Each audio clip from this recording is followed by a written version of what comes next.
نظر وحید بادپی راجع به بهترین تایم مصرف مکمل‌ها رو می‌خوایم بدونیم. وحید جان، بهترین زمان مصرف وی کیه؟ صبحانه بعد از تمرین. گینر؟ باز هم صبحانه بعد از تمرین. BCAA؟ قبل از تمرین یا حین تمرین. قرصی باشه چی؟ قرصی باشه قبل از تمرین. آمینو EAA؟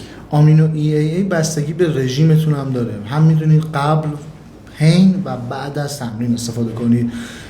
ولی من یه نظر دیگه دارم که میتونی با وعده های غذایی هم استفاده بکنی در حد 5 گرم به خاطر بالا بردن سطح اسید آمینو وعده غذایی که کامل بشه. آمینو قرصی؟ همین.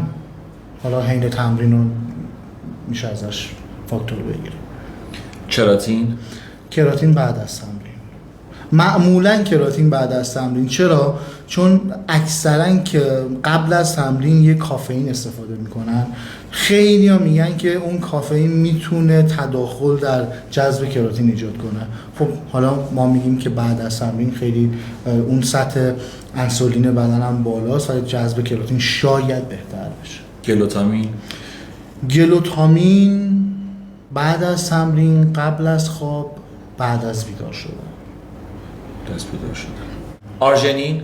قبل از تمرین، حتی قبل از خواب. قبل از خواب. به خاطر یه خورده شاید ترشح هورمون رشد.